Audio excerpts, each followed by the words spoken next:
지난 시간을 통해서 계속해서 인간에 대해서 살펴보고 있습니다.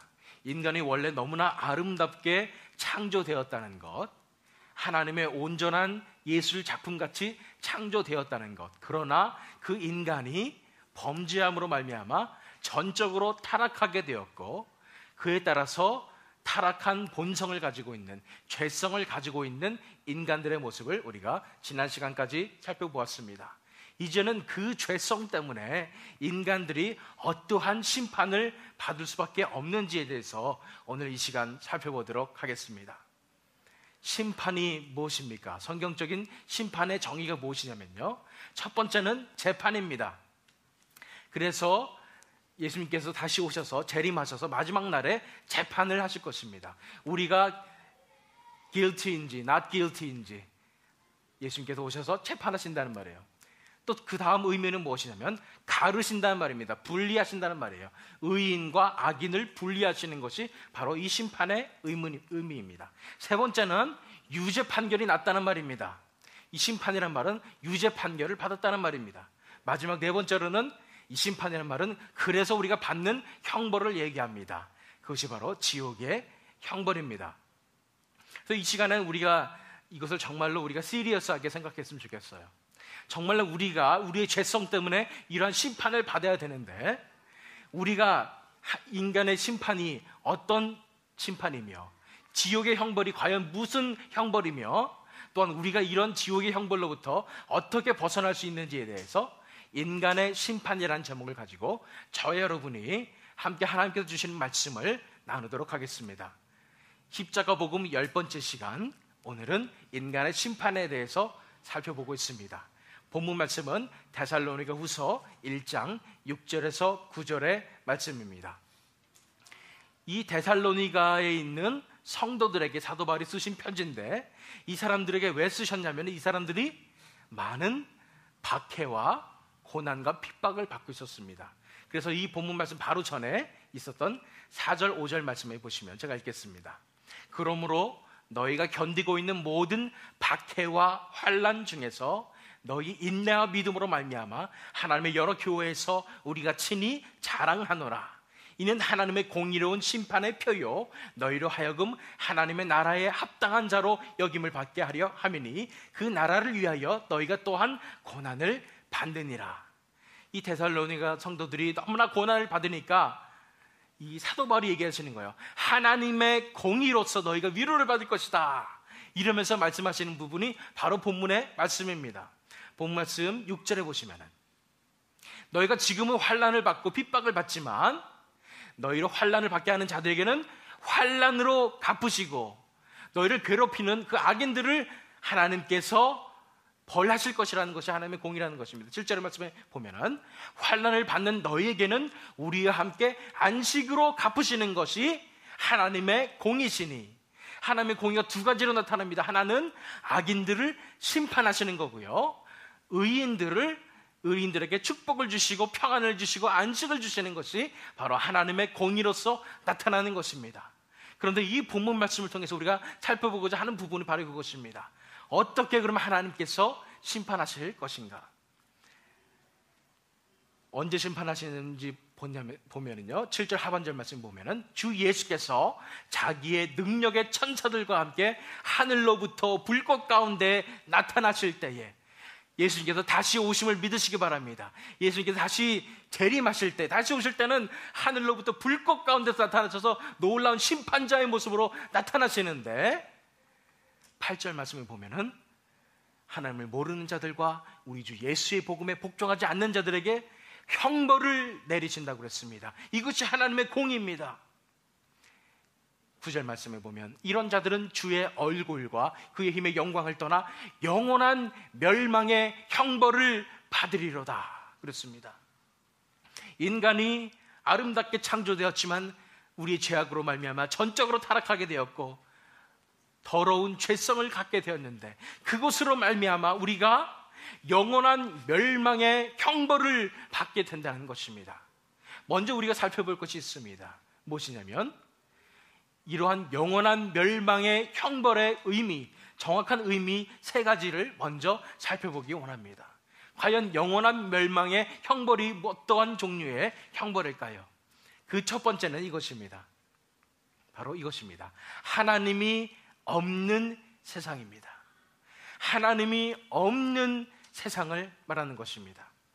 본문 말씀 9절에 보시면 이런 자들은 주의 얼굴과 그의 힘의 영광을 떠나 영원한 멸망의 형벌을 받으리로다 그랬습니다. 여기서 주의 얼굴에 주목하기 원합니다. 주의 얼굴은 무엇입니까? 하나님께서 이 세상을 지켜주시고 다스려주시는 그 얼굴입니다. 그래서 구약 기자들이 얘기합니다. 주의 얼굴을 구하라. 주의 얼굴을 우리에게 보여주시옵소서. 한마디로 하나님의 임재, 하나님께서 함께 계셔주시는 것의 상징이 바로 주의 얼굴입니다. 그런데 지옥이란 곳, 우리가 영원한 멸망의 형벌을 받는 그곳에는 하나님이 없는 그런 세상이라는 것입니다.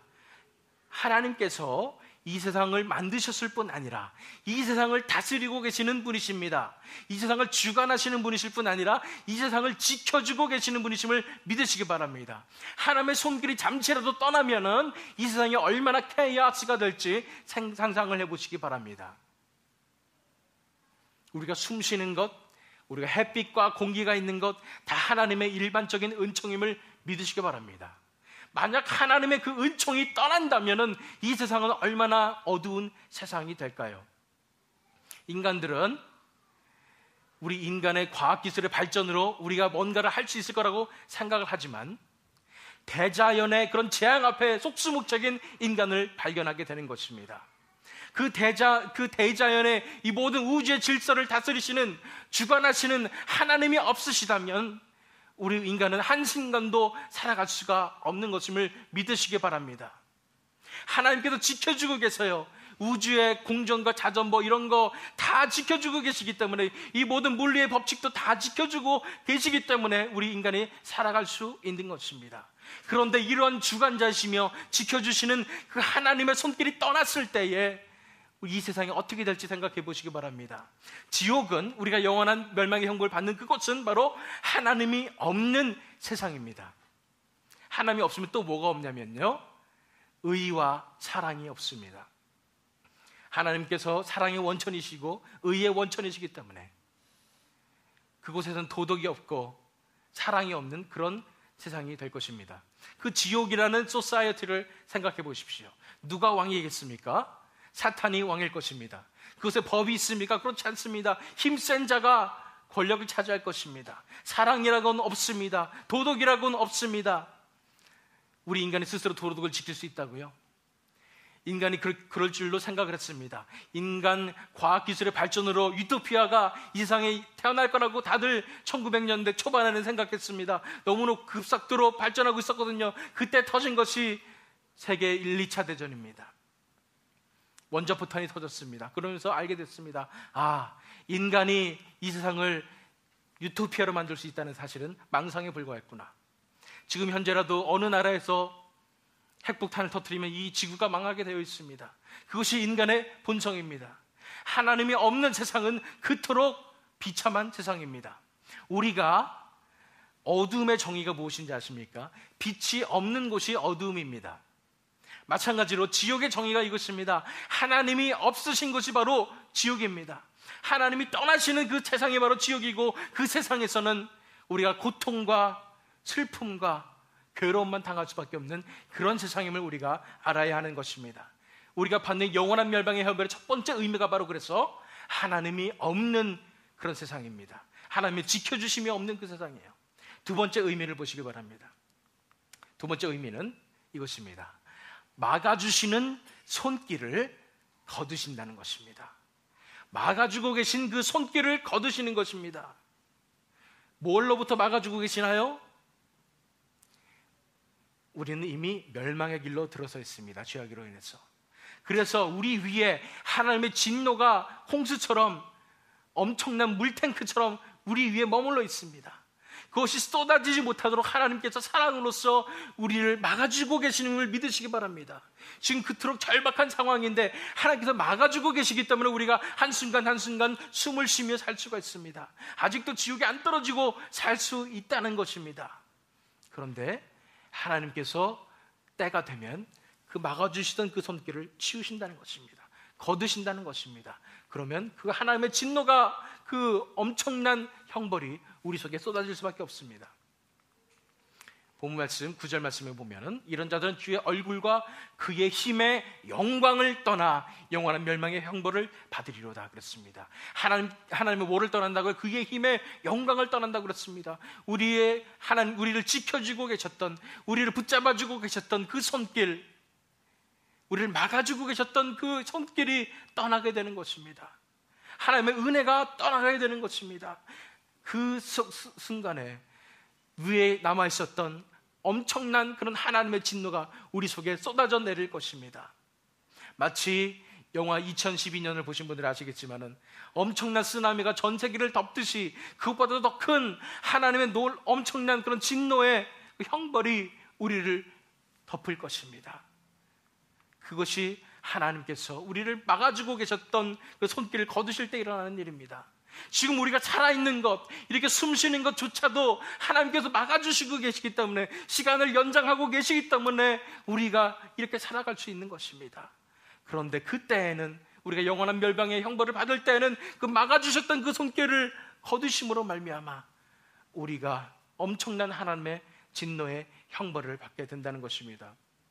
우리가 하나님 욕할 수 있나요? 왜 더 참아주지 못하고 거두셨어요? 그러지 못합니다. 왜냐하면 우리는 이미 멸망의 상태에 있었고, 지금까지 붙잡아 주셨던 것만 해도 하나님의 엄청난 은혜이기 때문입니다. 이런 막아주는 손길을 거두시는 것이 바로 영원한 멸망의 형벌의 의미 세 가지 중에 두 번째였습니다. 마지막 세 번째는 이것입니다. 하나님의 영원한 진노입니다. 하나님의 영원한 진노인 것입니다. 본문 말씀 9절 말씀 마지막 하반절에 보면 영원한 멸망의 형벌을 받으리로다. 어떠한 멸망의 형벌이요? 영원한 멸망의 형벌을 받으리로다. 하나님의 진노가 우리 속에 쓰나미처럼 덮었다고 생각해 보십시오. 엄청난 그런 하나님의 진노의 형벌이 우리에게 덮었다고 생각해 보십시오. 엄청난 그런 고통과 아픔이 찾아올 것입니다. 우리가 도저히 견딜 수 없는 그런 슬픔일 것입니다. 그런데 이것이 한 번만 그러는 것이 아니라 영원토록 계속돼서 하나님의 그 쏘아보시는 진노의 눈초리를 우리가 받아야 될 것입니다. 진노의 그 분노가 우리를 향해서 쏟아져 나올 것입니다. 영원토록 하나님의 그 진노를 우리가 받아야 된다는 것입니다. 그것이 얼마나 엄청난 일인지 아십니까? 지난 시간에도 우리가 얘기했습니다. 계속해서 얘기했습니다. 하나님의 진노는 이 소돔과 고모라를 불태우시는 그런 진노이며, 이 세상을 물로 휩쓸어 버리시는 노아의 방주 때 일어났었던 그러한 진노가 바로 하나님의 진노였다고. 그래서 그 진노의 잔을 마시기 너무 힘드셔서 예수님께서 이 잔을 내게서 옮기시옵소서 했던 바로 그 진노라고 말씀드렸습니다. 그런데 그 진노가 한 번 우리에게 터지는 것이 아니라 영원토록 하나님의 진노의 불길이 우리를 태우실 것입니다. 그것이 바로 우리가 영원한 멸망의 형벌을 받는다는 의미인 것입니다. 단지 우리가 불 속에서 그냥 고통받는다 이런 정도가 아니라, 하나님도 없지요, 막아주시는 손길도 더 이상 없지요, 더 이상 그레이스가 없습니다. No mercy입니다. 거기에다가 하나님의 영원한 진노가, 영원토록 하나님의 그 진노가 우리를 향해서 불타오르는 그런 상태를 받는 것이 바로 우리가 지옥에서 받는 형벌의 실체라는 것을 우리가 알아야 할 것입니다. 여기서 우리가 살펴볼 것이 있습니다. 지옥의 불편한 진실입니다. 사실 지옥은 어떤 곳이냐면요, 이런 것입니다. 때가 되었기 때문에, 때가 되어서 하나님의 공의가 발효되는 것뿐입니다. 말이 좀 어렵죠? 하나님의 공의는 무엇입니까? 하나님께서 공정한 재판관이시란 말이에요. 이런 하나님의 공정한 재판관으로서의 모습이 발효되는 것뿐입니다.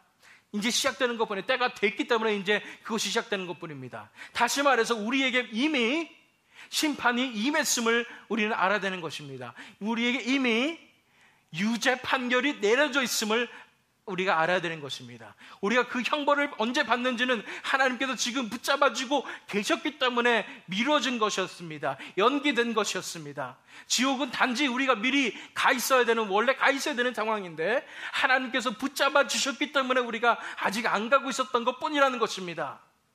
그러나 때가 되면 하나님의 공의가 발효가 되어서 더 이상 은혜가 아니라 공의로서, 공정한 재판으로서 우리가 지옥에 떨어질 수밖에 없습니다. 그곳에서 고통을 받을 수밖에 없는 것입니다. 하나님의 공의가 이것입니다. 6절 7절 말씀 읽겠습니다. 너희로 환난을 받게 하는 자들에게는 환난으로 갚으시고 환난을 받는 너희에게는 우리와 함께 안식으로 갚으시는 것이 하나님의 공의시니 그랬습니다. 악인은 벌을 받고 죄에 따라서 벌을 받고 의인은 축복을 받는 것, 그것이 하나님의 공의라는 것입니다. 그런데 아플싸 우리는 어떻습니까? 우리는 타락하게 되었고 죄성을 가지고 있고 하나님 앞에 설 때 죄인입니다. 그럴 때 우리는 하나님 앞에서 악인의 모습이기 때문에 하나님의 공의가 우리에게 발효가 될 것입니다. 이미 우리는 멸망의 상태에 들어가 있습니다. 그 상황에서 때가 되면은 하나님의 지켜주시는 손길이 떠나게 될 때 우리는 그곳에서 하나님의 공의가 발효되어서 심판을 받게 된다는 것이 바로 지옥의 불편한 진실입니다. 우리 자신의 모습을 살펴보기 원합니다. 우리가 이미 이런 멸망의 상태에 있음을 우리가 바라보시기 바랍니다. 언제 우리가 이곳으로 갈지 몰라요. 언제 때가 될지 몰라요. 아무도 모릅니다. 하나님께서 지금 우리 숨 쉴 수 있도록 하고 계시잖아요. 언제 우리가 숨을 멈출지도 모릅니다. 하나님의 때가 됐을 때는 우리가 더 이상 기회가 없음을 우리가 바라봐야 할 것입니다. 우리 명심할 점이 있습니다. 오늘의 명심할 점은 이것입니다. 하나님 없는 삶을 살아가면 지은 죄 값을 그대로 다 받습니다라는 것입니다. 하나님 없는 그런 삶을 살아가면 no mercy입니다. 우리가 죄 지은 그대로 다 죄값을 받는다는 것입니다. 다 형벌받는다는 것입니다. 복음말씀 8절 말씀 보세요.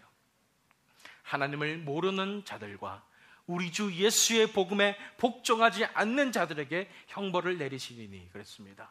어떤 사람들에게요? 하나님을 모르고 예수의 복음에 복종하지 않는 자들, 한마디로 뭐예요? 이 세상을 하나님을 떠나서 내 뜻대로 살겠다고 생각하는 사람들입니다. 내 자신이 내 자신의 주인이 되고 신이 된 사람들입니다. 이런 사람들에게, 하나님께 복종하지 않는 이 사람들에게 하나님께서 형벌을 내리신다고 말씀하시는 것입니다. 하나님을 떠난 사람들에게, 하나님과 상관없는 사람에게, 하나님과 개인적인 관계가 없는 그 사람들에게 형벌을 내리신다고 말씀하시는 것인데, 여기서 형벌을 내리신다는 것은 바로 이 지옥의 형벌입니다. 그 죄값을 그대로 다 받게 되었습니다. 성경 말씀을 보면 우리가 생각으로도 죄를 짓는다고 그랬습니다. 우리가 음욕을 품기만 해도 그것이 바로 우리가 그 행동을 한 것 같은, 간음을 저지른 것 같은, 간통죄를 범한 것 같은 그런 것이랑 똑같다고 성경이 말씀하고 있고요. 우리가 미워하기만 해도 살인죄와 똑같다고 말씀하십니다. 그것이 하나님의 죄에 대한 기준이에요. 그런데 우리가 태어나면서부터 지금까지 지었던 죄들이 다 기억나십니까? 다 기억 안 나실지도 모르겠어요. 그런데 그 심판받을 그 당시에는 이제는 우리가 태어나면서부터 지었던 모든 그 죄들이 하나하나 그 죄값을 다 받게 된다는 것입니다. 하나님은 다 보실 것입니다. 아마 리코드 될지도 모르겠어요. 동영상으로 보여질지 모르겠습니다. 만약에 여러분 가운데 한 분이 저질렀던 모든 죄가 여기에 동영상으로 탁 틀어진다고 생각해 보십시오. 얼마나 가슴이 아픈 사실이겠습니까? 지옥에 가면 그렇게 될지도 모르겠습니다. 모든 사람 앞에 낱낱이 밝혀질지도 모르겠습니다. 그 속에서 그 저지른 죄 하나하나에 대한 형벌을 다 있는 그대로 받게 되는 것입니다. 죄 조금만 있어도 하나님 앞에서는 엄청난 형벌입니다. 그런데 우리가 지은 모든, 마음속으로부터 지은 모든 죄들, 이 모든 죄들의 형벌을 있는 그대로 다 받게 되는 것이 바로 하나님의 영원한 멸망의 형벌이라는 것을 우리가 알아야 할 것입니다. 우리가 하나님 없는 삶을 살아갈 때에, 우리 자신이 주인이 되는 그런 삶을 살 때는 우리가 그것이 다 죄가 되어서 하나님이 우리를 용서해 주시는 것이 하나도 없고 그레이스가 없고 노 멀시가 돼서 공정한 재판관으로서의 하나님의 모습이 돼서 있는 그대로 우리가 지은 죄값을 다 받는다는 것을 우리 명심하시기 바랍니다. 우리의 상태를 봐야 됩니다. 저 여러분 한번 보시기 바랍니다. 우리가 지금 어떤 상태에 있는지를 보시기 바랍니다. 시편 73편 17절에서 19절 말씀입니다. 하나님의 성소에 들어갈 때에야 그들의 종말을 내가 깨달았나이다. 주께서 참으로 그들을 미끄러운 곳에 두시며 파멸에 던지시니 그들이 어찌하여 그리가 갑자기 황폐되었는가 놀랄 정도로 그들은 전멸하였나이다. 제가 보기 원하는 것은 주께서 참으로 그들을 미끄러운 곳에 두시며 파멸에 던지시니 그렇습니다. 우리가 지금 미끄러운 곳에 매달려 있음을 아셔야 돼요. 이 하나님께서 붙잡아 주시는 손길이 없으면 이 미끄러운 곳에서 미끄러져서 떨어질 수밖에 없는 것을 아셔야 됩니다. 빙산을 올라가는 그런 등산가들처럼 우리가 붙잡을 것이 하나도 없는데 지금 미끄러지고 있는데 그 속에서 하나님께서 간신히 붙잡아주고 계시기 때문에 우리가 살아있는 것입니다. 지금 우리는 여차하면 발 헛디뎌서 지옥으로 떨어질 수밖에 없는 그런 존재임을 우리가 바라봐야 하는 것입니다. 우리가 떨어졌을 때는 no mercy입니다. no mercy. 우리가 있는 그대로 모든 죄값을 다 받게 될 것입니다. 미국에서 사형보다 더 무서운 것이 종신형입니다. 어떤 사람 잘못했으면 300년형, 400년, 500년형 받습니다. 우리가 이 죄값을 다 받게 되면 몇 년형을 받을 것 같습니까? 영원 곱하기 영원 곱하기 영원 곱하기 그렇게 될 것입니다. 그런 죄값을 있는 그대로 다 받게 된다는 것입니다. 그거에 멀지 않았어요. 지금 미끄러운 곳에 지금 우리가 있습니다. 하나님의 손길이 조금만 떨어져 나가면 우리는 파멸에 던져질 수밖에 없는 그런 존재임을 우리가 바라봐야 하는 것입니다. 더 이상 우리가 망설일 수가 없어요. 언제 하나님께서 그 손길을 거두실지 모릅니다. 명심하세요. 하나님 없는 삶을 살아가면 우리 지은 죄값을 그대로 다 받습니다. 그것이 영원한 멸망의 형벌입니다. 그렇다면 우리가 이러한 멸망의 형벌로부터 우리가 어떻게 그러면은 구원함을 얻을 수 있는지에 대해서 이제부터 살펴보도록 하겠습니다. 잘 들으셔야 돼요. 오늘의 클루입니다. 오늘의 힌트예요. 오늘의 클루는 이것입니다. 사필 귀정을 이루시는 하나님을 믿으십시오라는 것입니다. 사필 귀정을 이루시는 하나님을 믿으십시오. 왜냐하면 하나님의 정의는 항상 승리하기 때문입니다. 사필 귀정이란 말 아십니까? 모든 일은 반드시 옳은 것으로 기결되게 되어 있다라는 뜻입니다. 한자 성어예요. 사자 성어인데 제가 중학교 때 배운 것 같습니다. 사필 귀정. 그래서 제가 이 말을 기억하고 항상 억울한 일 생길 때 이럴 때 기억했습니다. 사필 귀정이다. 모든 일은 정말 옳은 길로 나중에는 결국 될 것이다. 이런 믿음을 가지고 살았습니다.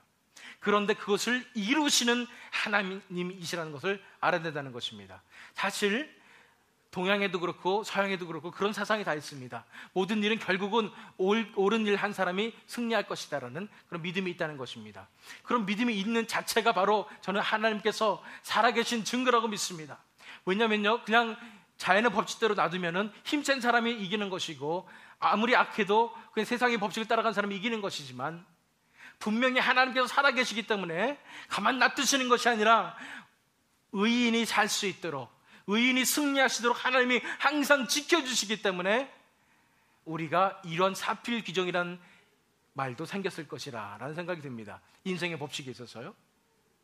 우리가 믿어야 될 것은 이것입니다. 사필 귀정을 이루신다는 것입니다. 하나님께서는 가만히 계시는 분이 아니라 끝끝내는 하나님께서 사필 귀정을 이루시는, 끝끝내 정의를 이루시는 하나님을 믿으시기 바랍니다. 하나님의 정의는 항상 승리하게 되어 있습니다. 본 말씀 6절 7절 말씀 보세요. 너희로 환난을 받게 하는 자들에게는 환난으로 갚으시고 환난을 받는 너희에게는 우리와 함께 안식으로 갚으시는 것이 하나님의 공의이시니 그랬습니다. 하나님의 공의에는 이렇게 양면성이 있는 것입니다. 죄인들에게는 하나님의 공의가 너무나 무섭습니다. 너무나 무서워서 벌벌 떨 수밖에 없는 것이 하나님의 공의입니다. 그런데 하나님의 사람들에게는, 하나님께 내 인생을 드린 사람들에게는 하나님의 공의가 우리의 축복이 됨을 믿으시기 바랍니다. 하나님의 공의가 우리의 구원이 됨을 믿으시기 바랍니다. 왜요? 하나님의 공의의 절정에 대해서 우리가 지난번에 살펴본 적이 있습니다. 하나님의 공의의 절정이 무엇입니까? 바로 십자가입니다. 하나님의 공의가 얼마나 무서우면, 하나님의 그 공정하심이 얼마나 무서우면 자기 아들이 죄값을 치러야 했을 때 자기 아들까지 죽임을 당할 수밖에 없는 것이 바로 하나님의 공의입니다. 하나님의 사랑의 절정이 무엇입니까? 하나님의 사랑의 절정도 십자가입니다. 하나님께서 우리를 얼마나 사랑하시면은 자기의 외아들 예수 그리스도를 우리 대신해서 우리 죄값을 위해서 십자가에 돌아가시게 한 것, 그것이 바로 하나님의 사랑의 절정인 십자가인 것입니다. 그렇기 때문에 우리가 그 십자가의 능력을 믿고 이제는 우리 삶이 내 뜻대로 사는 것이 아니라, 내가 주인이 아니라 나를 위해서 목숨을 바치신 예수님께 모든 것을 드림으로 말미암아, 그 십자가를 의지함으로 말미암아 이제는 예수님으로 살겠습니다 다짐하고 나올 때에 하나님의 공의가, 그 공정하신 그 재판이 이미 이루어졌기 때문에, 예수님께서 내 죄값을 대신 갚아 주셨기 때문에 그 하나님의 공의가 바로 우리를 구원하게 되는 놀라운 역사를 우리가 경험할 수 있다는 것입니다. 다시 말해서 뭐예요? 하나님을 믿는 우리에게는 하나님의 공의가 심판이 아니라 구원입니다. 사필귀정을 이루시는 하나님을 믿으셔야 되는 거예요. 하나님의 공의를 믿으시기 바랍니다. 하나님의 정의는 항상 승리하는데요, 하나님께서 우리를 구원하셨기 때문에 그 구원하신 은혜를 우리가 믿고 나아갈 때 하나님의 정의가 승리하게 되어 있습니다. 우리가 할 것은 하나님의 공의를 두려워할 것이 아니라 우리가 하나님 앞에 엎드려져야 됩니다. 하나님 앞에, 주님, 더 이상 제 뜻대로 살지 않겠습니다. 제가 제 인생의 주인이 되지 않겠습니다. 하나님, 제 인생을 드립니다 하고 하나님 앞에 드렸을 때에 그 하나님의 공의로우신 그 하나님께서 우리를 구원하시는 놀라운 역사, 우리를 의인으로 삼아주시고 우리를 의롭다 하시며 우리에게 승리를 주시는 놀라운 축복을 받으실 줄 믿습니다. 우리가 할 것은 그래서 그런 하나님의 공의에 대해서 찬송해야 되는 것입니다. 신명기 32장 3절 4절 말씀이에요. 내가 여호와의 이름을 전파하리니 너희는 우리 하나님께 위엄을 돌릴지어다. 그는 반석이시니 그가 하신 일이 완전하고 그의 모든 일이 정의롭고 진실하고 거짓이 없으신 하나님이시니 공의로우시고 바르시도다. 하나님의 공의를 무서워할 것이 아니라 우리는 공의를 찬양해야 합니다. 왜요? 우리가 믿는 그 하나님이 정의로우시니까. 하나님이 감정에 따라서 휩쓸려가지고 얘는 좀 착해 보니까 나한테 잘해주니까 좀 용서해줄까?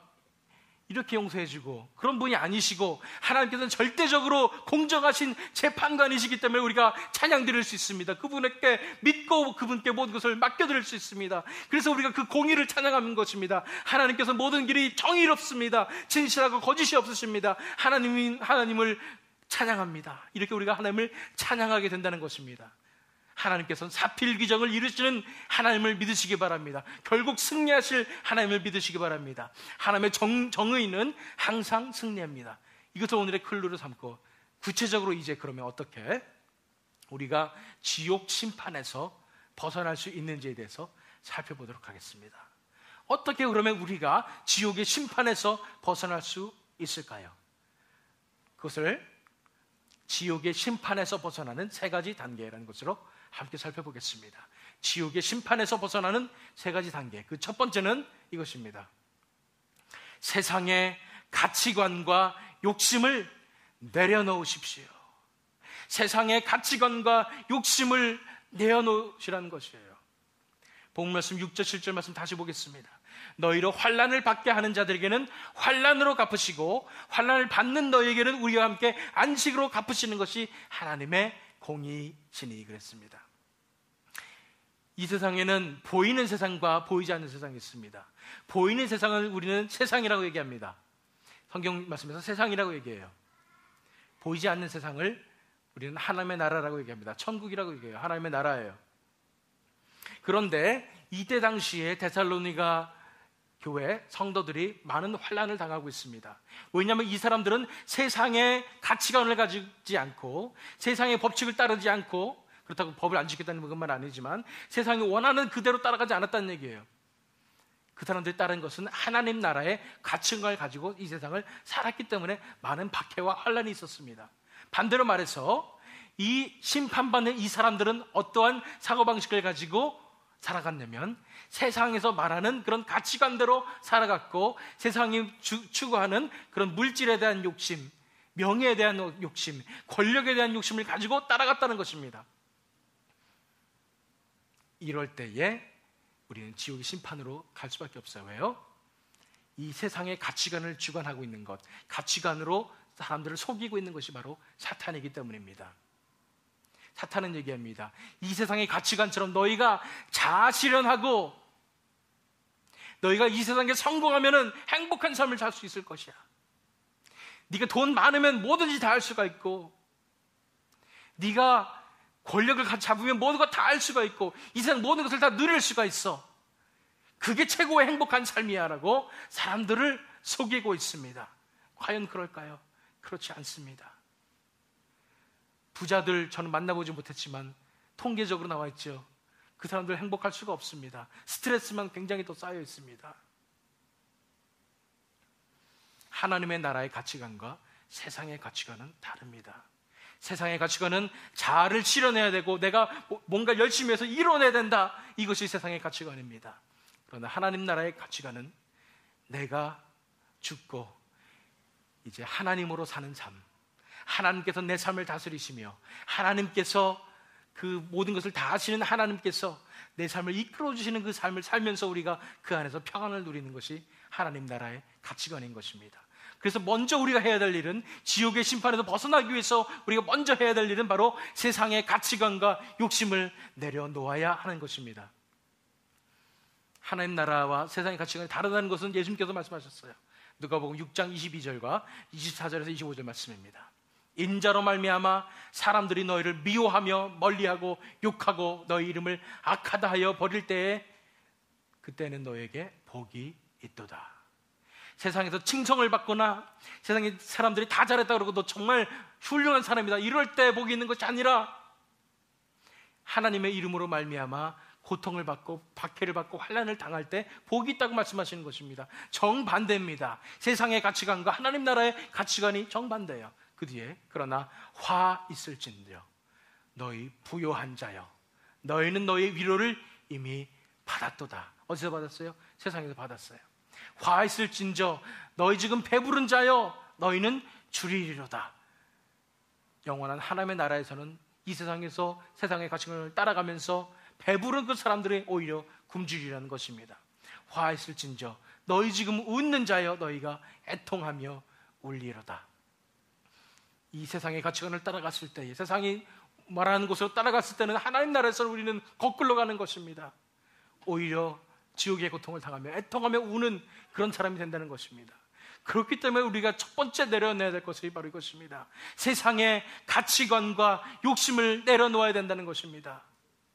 세상은 말하고 있습니다. 우리가 이 세상의 가치관을 따라가면서 우리가 자아실현을 할 때 우리가 정말로 뭔가 이룰 것이라고 얘기하지만 그것은 속임수임을 믿으시기 바랍니다.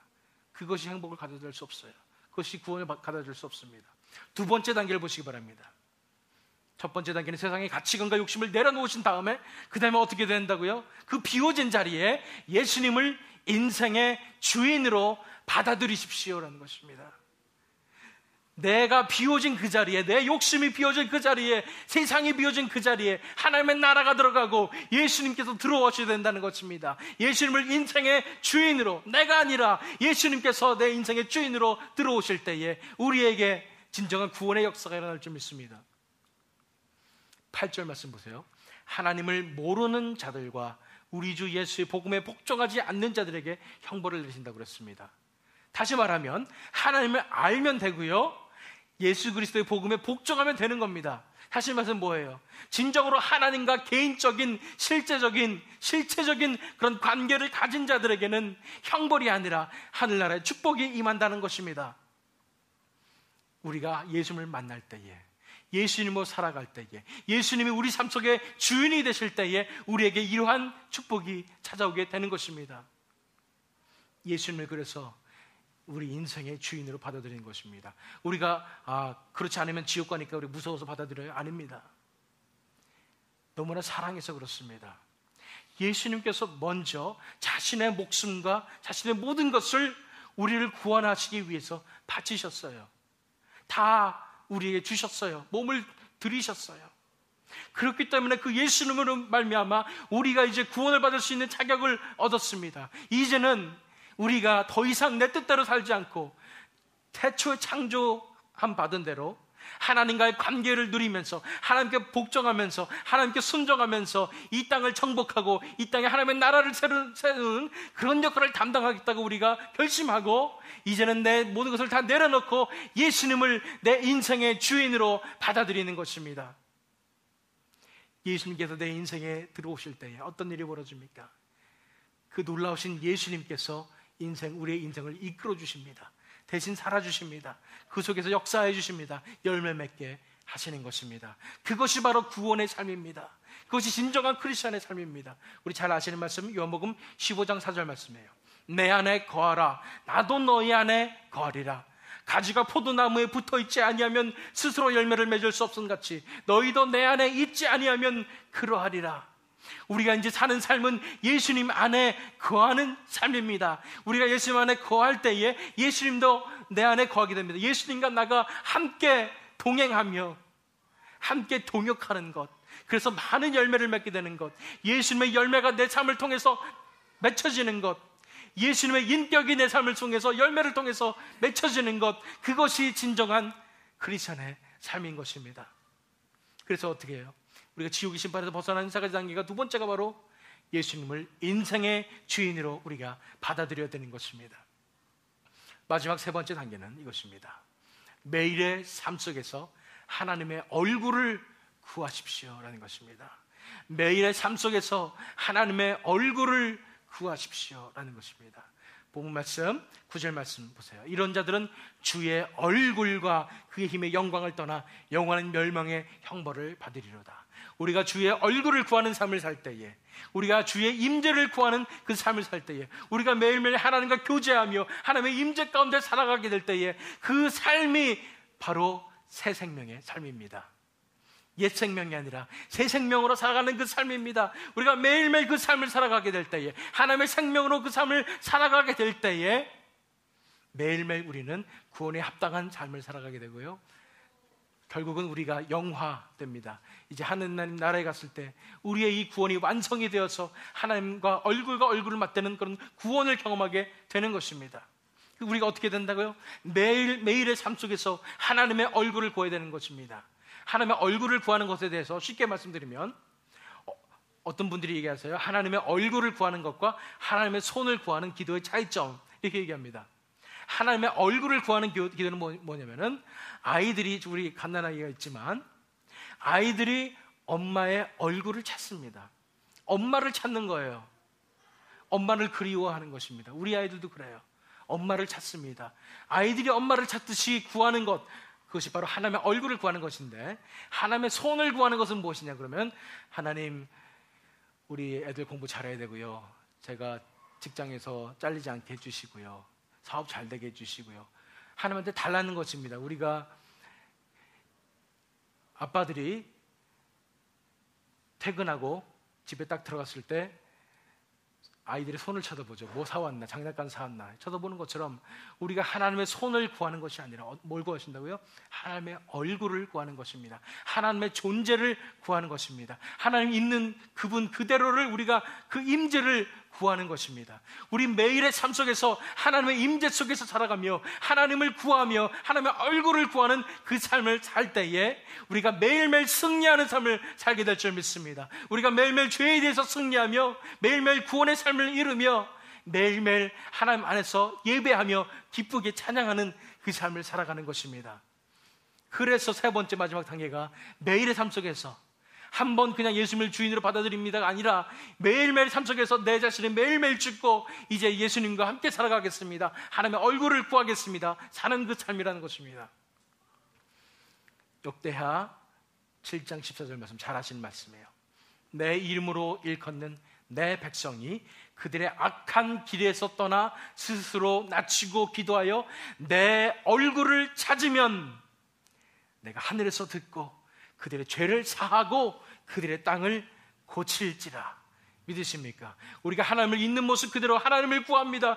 우리가 필요한 것은 하나님 한 분밖에 없습니다. 하나님의 임재를 구합니다. 하나님, 우리 속에 임재하여 주시옵소서. 하나님 한 분만을 구합니다. 내 속에서 하나님 채워주시옵소서. 내 마음을 하나님 채워주시옵소서. 하나님만을 구하는 그런 기도를 할 때 하나님께서 우리의 기도를 들으시고 우리의 죄를 사하시고 우리를 구원하실 것입니다. 그것이 바로 구원의 역사입니다. 복습해 보겠습니다. 우리가 지옥의 심판에서 벗어나는 세 가지 단계가 있습니다. 먼저 내려놓아야 될 것이 있습니다. 무엇입니까? 우리가 가지고 있었던 세상의 가치관, 내 자아, 내 욕심, 이런 것들을 내려놓으셔야 됩니다. 더 이상 내 자신이 내 삶의 주인이 되서는 안 됩니다. 두 번째는 우리가 받아들여야 될 것이 있습니다. 뭡니까? 예수님을 인생의 주인으로 이제 받아들여야 될 것입니다. 그뿐 아니라 이제는 우리가 어떤 삶을 살아야 될까요? 매일의 삶 속에서 하나님의 얼굴을 구하며 하나님의 임재를 구하며 하나님 그 자체를 기뻐하며 예비하는 그 삶, 하나님이 내 삶 속에서 역사해 주셔서 내 삶 속에서 열매를 맺으시며 하나님의 인격이 내 삶 속에 나타나며 하나님의 형상이 내 삶 속에 나타나는 그 삶을 살아가게 될 때에 우리는 매일매일 그 삶을 살아가게 될 것이고 결국은 승리하게 될 것입니다. 착한 일을 시작하신 하나님이 끝까지 우리를 구원하실 줄 믿으시기 바랍니다. 이것이 바로 지옥의 심판에서 벗어나는 세 가지 단계입니다. 우리가 이렇게 매일 하나님과 동행하는 이런 삶을 살게 될 때, 나 혼자 사는 삶이 아니라 이제는 하나님과 동행하는 이런 삶을 살게 될 때 어떠한 우리의 축복이 찾아올까요? 이것입니다. 하나님께서만 주실 수 있는 진정한 안식 가운데 우리가 거하게 될 것입니다. 하나님께서만 주실 수 있는 진정한 안식 가운데 거하게 될 것입니다. 7절 말씀 보시면 환난을 받는 너에게는 우리가 함께 안식으로 갚으시는 것이 하나님의 공의이니 그랬습니다. 안식이 뭐길래 이렇게 안식으로 갚아주시려고 하나.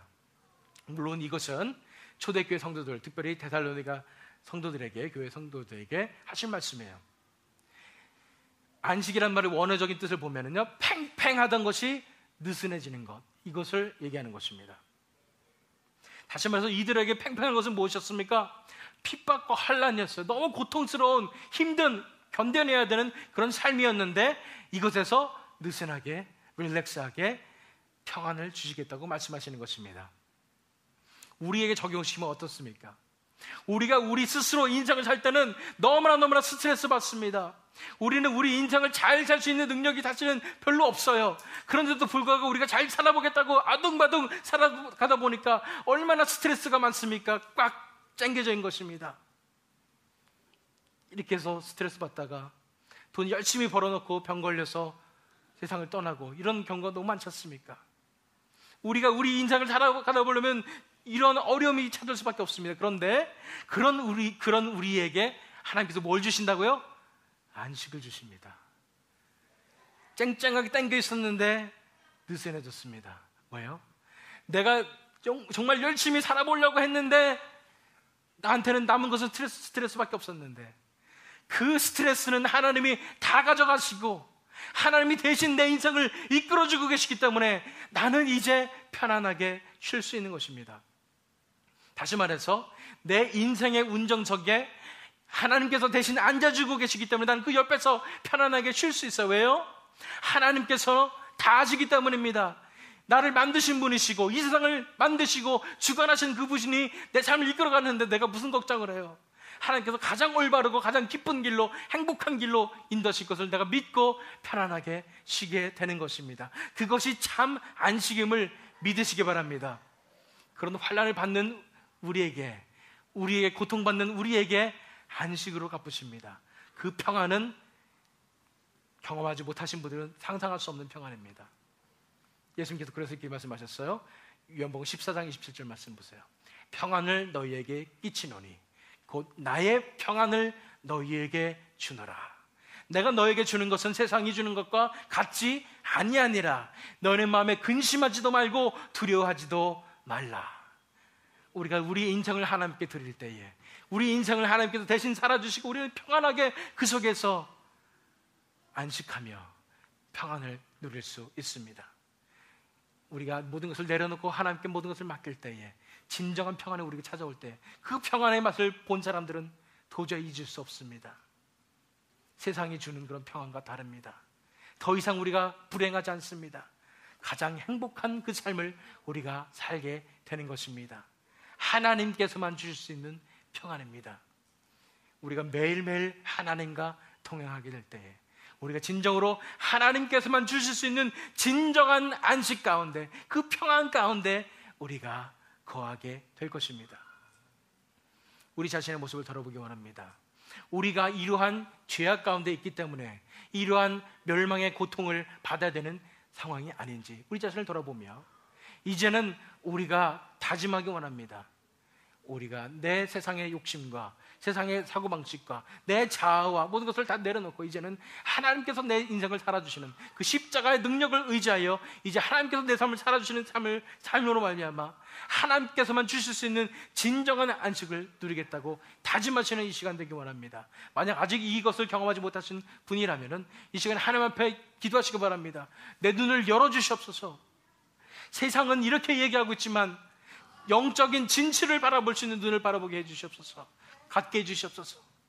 그래서 내 눈이 열려서 이 영적인 현실을 바라보며 하나님의 나라가 진짜이며 하나님께서 진짜 살아계시며 하나님께서 이끄시는 그 삶이 진짜 행복한 삶임을 바라보게 해주시옵소서. 우리가 간절히 기도할 때 분명히 하나님께서 들어주시고 우리를 고쳐주실 줄 믿습니다. 그러므로 하나님의 정의는 항상 승리하기 때문에 사필기정을 이루시는 하나님을 믿되 우리 세상의 가치관과 욕심을 내려놓고 예수님을 인생의 주인으로 받아들이며 매일의 삶 속에서 하나님의 얼굴을 구함으로 지옥의 심판에서 벗어날 뿐 아니라 우리가 매일 하나님과 동행하게 될 때에 하나님께서만 주실 수 있는 진정한 안식 가운데 거하게 되는 저와 여러분이 되시기를, 또한 이 원로크릭 하나교회가 되기를 예수 그리스도의 이름으로 축원합니다.